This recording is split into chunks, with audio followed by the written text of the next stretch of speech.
Good evening सबाइके welcome back to our channel Poonam Das blog. आज के सबाई आमरा रेडी हुए एखन जाচ্ছি बोनेर অ্যানিভার্সারি पार्टीते। এটা হলো বোনের ফার্স্ট অ্যানিভার্সারি। আর দেখো বোনকে কি সুন্দর লাগছে, আর ফুলের ডেকোরেশনটা দেখো জাস্ট ওয়াও। তো এইদিকে পকোড়া আর কফি স্টল বসেছিল, তো আমরা সবাই গরম গরম এই ঠান্ডায় পকোড়া আর কফি খেয়ে নিলাম, তারপরে বসে একটু আড্ডা দিচ্ছিলাম। আর এদিকে দেখো আমি কিভাবে এসেছি, আজকে খুব সিম্পল ভাবে এসেছি, কারণ সারাদিন আমি পিকনিকে ছিলাম, সেখান থেকে এসে শরীর আর পারমিট দিচ্ছিল না বলে এইভাবেই নর্মালি একটা শাড়ি পরে আমি চলে এসেছি। বোনকে দেখো কতটা সুন্দর লাগছে।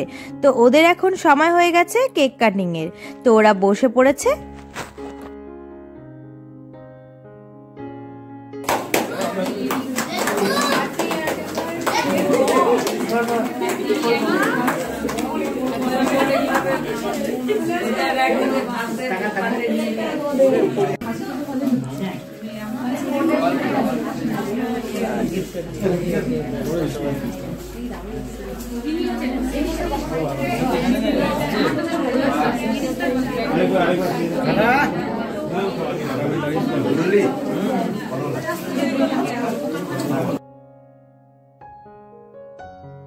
কেক কাটিং শেষ হওয়ার পরে ওদের পরিচিত লোকজনরা আসতে শুরু করেছে, যেমন ধরুন বোনের অফিস কলিগরা প্রত্যেকে এসেছে, তো তাদের সাথে ওরা ফটো তুলছিল।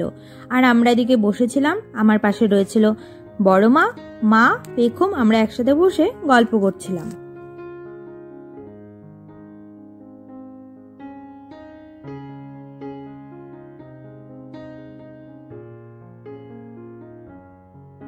আমার আগের ব্লগে দেখেছো ওর নাম রেশমি, ও হলো আমার বোনের ফ্রেন্ড।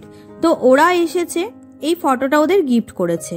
এই ফটোটা পুজোর সময় অষ্টমীর দিনে তোলা আমাদের হাতেই, তো খুব সুন্দর হয়েছে গিফটটা।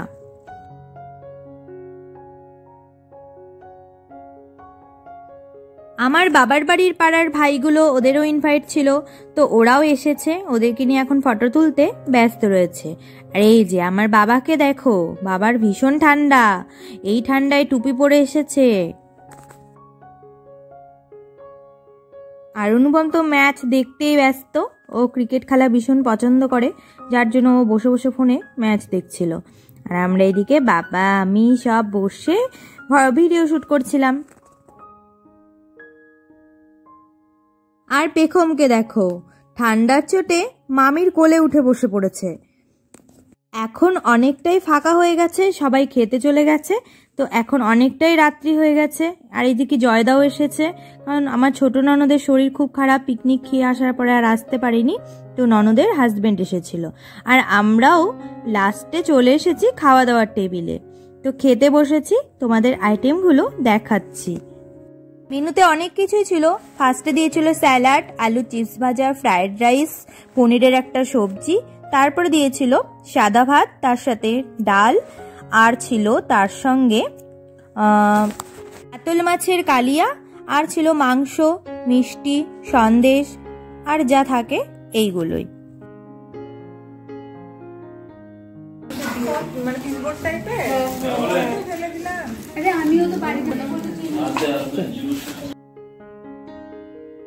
খাওয়া দাওয়ার পর্ব শেষ করে আমরা এখন বাড়ি যাবার জন্য বেরিয়ে পড়েছি। আর খাবারগুলো ভীষণ টেস্টি হয়েছিল, তো খেয়ে দিয়ে আমরা বেরিয়েছি। প্রায় এখন রাত্রি 11:30 মতো বাজে, তো একটাও টোটো পাওয়া যাচ্ছিল না। আমরা তো একটুখানি দূরে যাব, যার জন্য আমরা বাইক নিয়ে এসেছিলাম। আর দেখো গঙ্গারামপুরে পৌর উৎসবের জন্য রাস্তা দিয়ে ভীষণ ভীষণ সুন্দর সুন্দর আর্টগুলো করা হয়েছে, আর ওপর দিয়ে গোটা রাস্তা জুড়ে লাইটিং রয়েছে। দেখতে এত সুন্দর লাগছিল, মনে হচ্ছিল কিছু একটা পুজো পার্বণ চলছে। এই পৌর উৎসবের জন্য গঙ্গারামপুরটা যেন একদম পরিবর্তন হয়ে গেছে, এত সুন্দর চারিদিকে আলোতে আলোময় হয়ে গেছে, আর ভীষণ সুন্দর লাগছে। এদিক থেকে একদম ওই মাথা পর্যন্ত এই লাইটিং জুড়ে দিয়েছে, অপূর্ব লাগছিল যেতে এখান দিয়ে। এবার এই ফার্স্ট গঙ্গারামপুরে পৌর উৎসব এসেছে। তো আজকের মতো ব্লগটা এখানে শেষ করছি, পরের ব্লগে খুব শীঘ্রই দেখা হবে তোমাদের সাথে আবারও একটি নতুন ব্লগে। ততক্ষণের জন্য বাই বাই।